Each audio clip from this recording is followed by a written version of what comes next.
Good morning to all of you. आज हम लोग सत्ता की साझेदारी 10वां क्लास पॉलिटिकल साइंस का पहला चैप्टर उस पर बात करेंगे, चर्चा करेंगे, कुछ सीखेंगे और उसके बाद हम आपको कुछ प्रश्न उत्तर देंगे। आप बनाएंगे और पोस्ट करेंगे, फिर मैं चेक करूँगा और जो भी डॉट्स होगा वो आप पूछ लेंगे दोबारा। ठीक है, तो शुरू करते हैं। सत्ता की साझेदारी। सत्ता की साझेदारी, साझेदारी का मतलब होता है बंटवारा और बंटवारा का मतलब होता है कमज़ोर। जैसे एक परिवार, अगर कोई परिवार है, अगर उसको बांट दिया जाए तो वो परिवार क्या होगा? कमज़ोर होगा।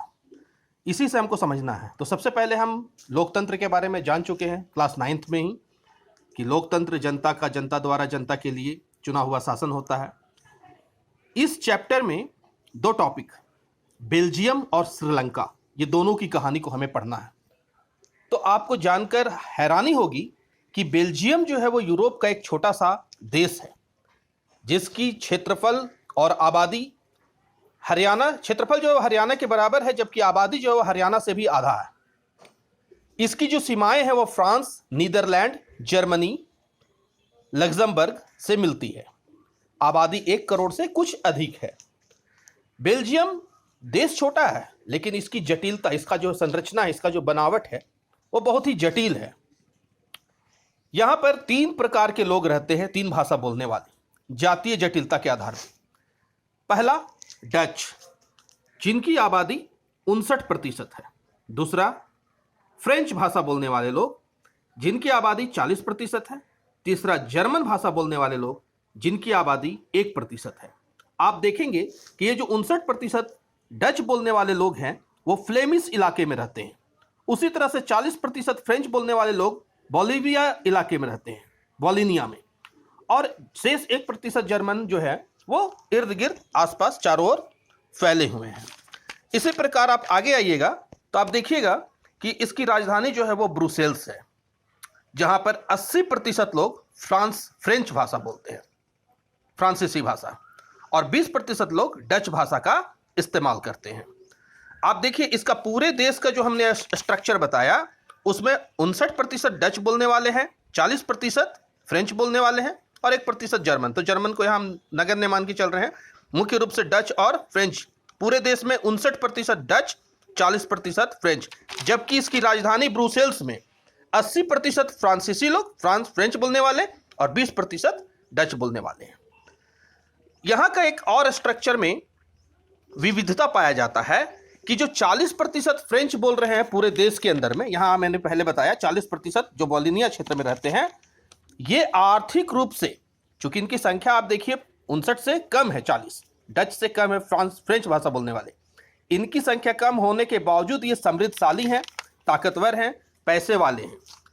जबकि डच लोग 59% होकर के भी उनके अंदर में गरीबी, भूखमरी, बेरोजगारी है, जिस कारण अधिक संख्या होने के बावजूद चूंकि उनकी आर्थिक स्थिति समृद्धशाली नहीं है, इसलिए वो हमेशा तनाव में रहते थे। और धीरे धीरे इनके बीच में, चूंकि आर्थिक स्थिति में अंतर होने के कारण, अमीरी गरीबी में अंतर होने के कारण 1950-60 के दशक में दोनों के बीच में बहुत तनाव बढ़ गया। दोनों के बीच में, डच बोलने वाले और फ्रेंच बोलने वाले, इनके बीच में बहुत अधिक तनाव बढ़ गया। ये फिलहाल हम यहाँ रुकेंगे। ये जो हम कहानी पढ़े वो बेल्जियम की कहानी। अब हम आगे बढ़ते हैं श्रीलंका। आपको मालूम है, भारत का आप मानचित्र को देखेंगे, ये बंगाल की खाड़ी, ये अरब सागर, ये हिंद महासागर, यह दक्षिण में हिंद महासागर के भारत के कन्याकुमारी के पास श्रीलंका स्थित है। आप देख सकते हो। श्रीलंका भी एक छोटा सा देश है जो 1948 में आज़ाद हुआ। भारत जैसे 1947 में आज़ाद हुआ, श्रीलंका 1948 में आज़ाद हुआ। श्रीलंका का जो स्ट्रक्चर है भाषा के आधार पे वो भी बहुत जटिल है। आप देख सकते हो 74% लोग यहाँ पर सिंहली भाषा बोलते हैं और बौद्ध धर्म को मानने वाले हैं, जबकि 18% लोग तमिल भाषा को बोलने वाले हैं। ये तमिल भाषा में जो 18% लोग हैं वो 2 प्रकार के तमिली लोग हैं। एक श्रीलंकाई तमिल है जो 13% है, जबकि दूसरे भारतीय तमिल है, हिंदुस्तानी तमिल है, जिनकी आबादी 5% है। ये 5 और 13 मिलकर के 18% तमिल बोलने वाले हैं। सिंहली बोलने वाले मैंने बताया 74% है। और इसी प्रकार आप देख सकते हो कि 7% जो आबादी है वो ईसाई धर्म की है। ये 5% जो मैंने तमिल बताया, हिंदुस्तानी तमिल, इसमें बौद्ध, मुस्लिम, हिंदू, ये 3 प्रकार के लोग मिले हुए हैं। आपको पहले बता चुके हैं कि श्रीलंका जो है वो 1948 ईस्वी में आज़ाद हुआ, और आज़ाद हुआ तो चूंकि 74% लोग वहाँ पर सिंहली भाषा का इस्तेमाल करते थे, वो बहुसंख्यक हुए, तो उन्होंने एक नीति बनाई जिसके अंतर्गत सारी सुविधाएं, जो भी सरकारी सुविधा होती है, नौकरियां होती है, आरक्षण होता है, उन पर बहुसंख्यक अर्थात सिंहली बोलने वाले लोगों का अधिकार था। और 1956 ईस्वी में कानून के द्वारा सिंहली को राजभाषा घोषित कर दिया गया, मुख्य भाषा घोषित कर दिया गया, देश की राज्य भाषा घोषित कर दी गई। और चूंकि सिंहली बोलने वाले लोग बौद्ध धर्म को मानने वाले थे, इसलिए बौद्ध मत को संरक्षण दिया गया और बढ़ावा दिया गया। आप देखिए यहाँ पे 74% सिंहली बोलने वाले, 18% तमिल बोलने वाले, इनके बीच में अंतर है। सारी सुविधाएं बौद्ध धर्म को मानने वाले सिंहलियों को मिली, और इनको, ये जो तमिल 18% है, इनको कोई सुविधा नहीं मिली, इनको नौकरी में आरक्षण नहीं मिला, देश में इनको कोई स्थान, यथोचित स्थान नहीं मिला। इसलिए इन दोनों के बीच में टकराव बढ़ा, टकराव हुआ, और टकराव होते होते स्थिति ये हुई कि श्रीलंका में गृह युद्ध छिड़ गया, हजारों लोगों की मौत हो गई। बहुत परिश्रम, बहुत मेहनत करने के बाद सरकार के द्वारा 2009 में उस क्षेत्र में शांति बहाल हुई है, परंतु अभी भी थोड़ी मोड़ी छिटपुट हिंसक घटनाएं होते रहती है। तो हमने 2 स्टोरी पढ़ा, एक बेल्जियम और दूसरा श्रीलंका। हमने देखा बेल्जियम के लोग समझदार थे, बुद्धिमान थे, और श्रीलंका के लोग आपस में मिलकर नहीं रहना चाह रहे थे, इसलिए यहाँ पे टकराव हुआ, यहाँ पे टकराव नहीं हुआ।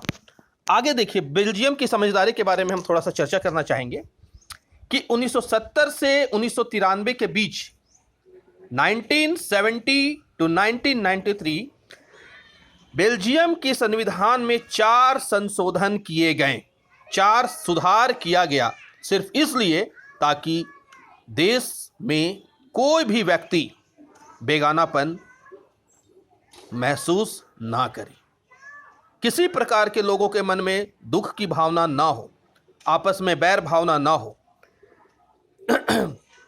इसीलिए केंद्र सरकार ने इसके लिए एक फैसला उठाया कि केंद्र सरकार अलग हो गया, राज्य सरकार अलग हो गया। जैसे भारत में, हमारे देश में केंद्र सरकार मुख्य सरकार होती है और राज्य को भी संचालित करती है, जबकि बेल्जियम में ऐसी बात नहीं है। केंद्र सरकार अलग है और राज्य सरकार को पूर्णतः स्वतंत्रता प्रदान कर दिया गया है, वो केंद्र सरकार के अधीन नहीं है।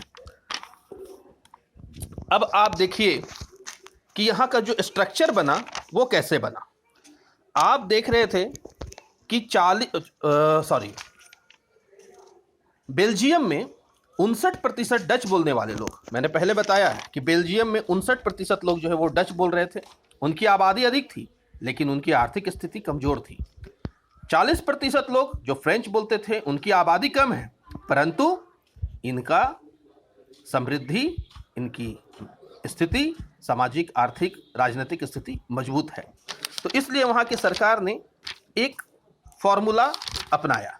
ये फॉर्मूला क्या अपनाया कि इन्होंने देखा कि बेल्जियम और ब्रुसेल्स दोनों का जो स्ट्रक्चर वो अलग है। बेल्जियम में डच बहुसंख्यक हैं, जबकि ब्रुसेल्स में फ्रेंच भाषा बोलने वाले लोग बहुसंख्यक हैं। तो दोनों ने संधि किया, दोनों के बीच में एक समझौता हुआ। समझौता ये हुआ कि दोनों मिल करके सरकार बनाएंगे, अर्थात डच भाषा बोलने वाले लोग और फ्रेंच भाषा बोलने वाले लोग दोनों मिल करके सरकार बनाएंगे, केंद्र में, राज्य में। दोनों में केंद्रीय मंत्रिमंडल में डच भाषा बोलने वाले और फ्रेंच भाषा बोलने वाले दोनों की संख्या समान होगी, अर्थात कोई भी परिवर्तन होगा संविधान में तो दोनों मिल करके ही करेंगे। ऐसा प्रावधान किया गया ताकि किसी प्रकार का दोनों में विवाद उत्पन्न ना हो। यही फॉर्मूला केंद्र में, यही फॉर्मूला राज्य में अपनाया गया। इसके साथ साथ एक और अच्छा तरकीब अपनाया गया वहाँ की सरकार के द्वारा, ब्रुसेल्स की या बेल्जियम की सरकार के द्वारा।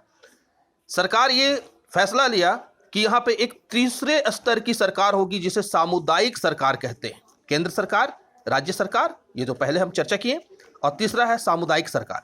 सामुदायिक सरकार का काम होगा, ये स्थानीय सरकार है, जैसा आपके यहाँ ग्राम पंचायत सरपंच है, मुखिया है, उसी प्रकार से यहाँ भी है ये अब उनकी अपनी सभ्यता, संस्कृति, भाषा, रीति रिवाज, इसकी रक्षा करेगी।